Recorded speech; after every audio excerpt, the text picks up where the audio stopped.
ప్రభునందు ప్రియమైన సహోదరి సహోదరుడా, మీ అందరికీ కూడా యేసు ప్రభు నామమున శుభవందనాలు తెలియజేసుకుంటున్నాను. ఎలా ఉన్నారు అందరూ? ప్రతిరోజు ఒక వాగ్దానంతో మీ ముందుకు వస్తున్నాను కదా. ఒక్క క్షణం మీరు దేవునికి ఇస్తే మీ హృదయంలో దేవుడు ప్రవేశిస్తాడు. మొట్టమొదటిగా వాక్యంతో నడవాలని చెప్పాను, రెండవదిగా ప్రేమతో నడవాలని చెప్పాను, మూడవదిగా సత్యముతో నడవాలి. నేనే మార్గాన్ని, నేనే సత్యాన్ని, నేనే జీవాన్ని, మార్గము. ఇప్పుడు హైదరాబాద్ రావాలంటే విజయవాడ నుంచి రావచ్చు, బెంగళూరు నుంచి రావచ్చు, అలాగే రకరకాల దారులు ఉంటాయి. అసలు మరి చరిత్రలోకి వెళ్ళినట్లయితే వాస్కోడిగామా అనే ఒక నావికుడు భారతదేశానికి దారి కనుక్కున్నాడు కాబట్టి ఇండియా అంటే అందరికీ తెలిసింది. అలాగే కొలంబస్ అనే ఆయన అమెరికానే కనుక్కుని అమెరికా అనే దేశం ఉందని ప్రపంచానికి తెలియజెప్పాడు. ఇప్పుడు అమెరికాయే అగ్రరాజ్యంగా ప్రపంచాన్ని ఏలుతున్నట్టుగా మనం చూస్తూ ఉన్నాం. అయితే అన్నిటికన్నా గొప్ప రాజ్యం ఒకటి ఉందండి. అదేంటో తెలుసా? పరలోక రాజ్యము. దేవునికి స్తోత్రం చెప్దామా? ఏ రాజ్యం అండి? పరలోక రాజ్యము. మరి దానికి వెళ్ళాలంటే అనిల్ అంబానీ అవ్వక్కర్లేదు, లేదా బిల్ గేట్స్ అవ్వక్కర్లేదు, లేదా పెద్ద సెలబ్రిటీస్.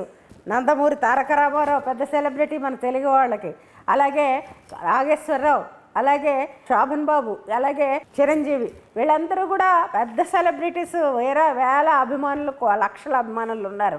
అయితే ప్రపంచానికి సెలబ్రిటీ ఎవరో తెలుసా? యేసయ్య. దేవునికి స్తోత్రం చెప్పండి అందరూ.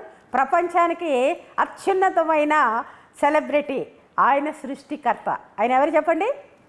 సృష్టిని పాలించే సృష్టికర్త ఏడని, కరుణామయుని శరణు వేడుకో, కళ్ళు తెరచి చూడు, కల్వరి గిరి చూడు, సిలువలో వ్రేలాడే యేసు ప్రభుని చూడు, ఆ యేసు ప్రభుని చూడు. వృద్ధుడి లెసన్ కాంచి అన్నీ చూస్తాం. తెల్లారిందే వృద్ధులైతే వార్తాపత్రికలు చూస్తారు, టీవీలు చూస్తారు, ఏవేవో చూస్తూ ఉంటారు, నెట్వర్క్లు చూస్తూ ఉంటారు. సెల్ ఫోన్ అయితే ఇంకా యూత్ అంతా సెల్ ఫోన్ మైకులో ఉన్నారు. కానీ ఈ మైకాలన్నీ వదిలించుకోకపోతే ఒకేసారి ఫెల్ ఇంటూ ద హెల్లలోకి వెళ్ళిపోతామండి. ఎక్కడికి వెళ్ళిపోతామండి? ఫెల్ ఇంటూ ద హెల్లలోకి వెళ్ళిపోతాం. అయితే నేనే మార్గము అన్నాడు. పరలోకానికి వెళ్ళడానికి ఒకే ఒక్క మార్గం ఉంది.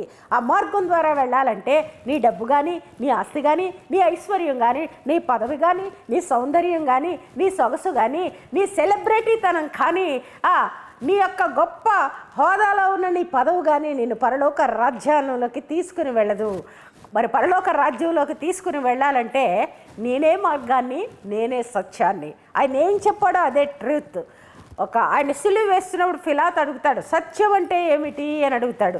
అడిగినప్పుడు ఆయన కానీ నోరు విప్పితే పిలాతు పడిపోతాడు, సింహాసనం పడిపోతుంది, అసలు భూప్రపంచమే అల్లకల్లోలమైపోతుంది. కానీ ఆయన అప్పుడు సమాధానము చెప్పలేదు. ఆయన చెప్పిందే సత్యం. అబద్ధం ఆడడానికి నేను నరుణ్ణి కాదు అంటున్నాడు. నిన్ను వలె నీ పొరుగు వారిని ప్రేమించు, నీ శత్రువుని కూడా ప్రేమించమని చెప్పిన దేవుడు అది సిలువలో చేసి చూపించాడండి. నోరు తెరువలేదా ఏ ప్రేమ, బుదులు పలుకలేదు ఈ ప్రేమ, ఎవరి కోసమో ఈ జగతి కోసమే, ఈ జనుల కోసమే సిలువలో సాగింది యాత్ర, కరుణామయని దయగల పాత్ర. కాబట్టి ఆయన కొరడాలతో కొట్టినా, హింసించినా ఆయన ప్రేమ మన కోసం మారిపోలేదండి. ఆయన సత్యమును జీవమును అంటున్నాడు. అసలు వండర్ఫుల్ వర్డ్ ఏంటి అంటే జీవం కదా. జీవం అంటే ఏంటి? ప్రాణం. ప్రాణం లేనడుగు విలువ ఉందా లోకంలో? ఎంత గొప్పవాడైనా విలువ లేదు.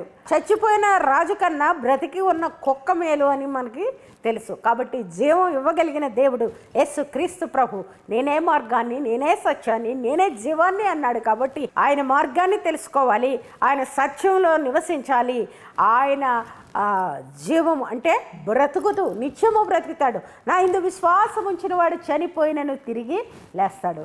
అందరూ కూడా శాశ్వత కాలం బ్రతకాలి, దేవుడు ఆయుష్ ఇవ్వాలి అని కోరుకుంటున్నా కానీ అర్ధాంతరంగా యాత్ర ముగిచేస్తున్నారు. నడి రోడ్ల మీద యాక్సిడెంట్లో చచ్చిపోతున్నారు.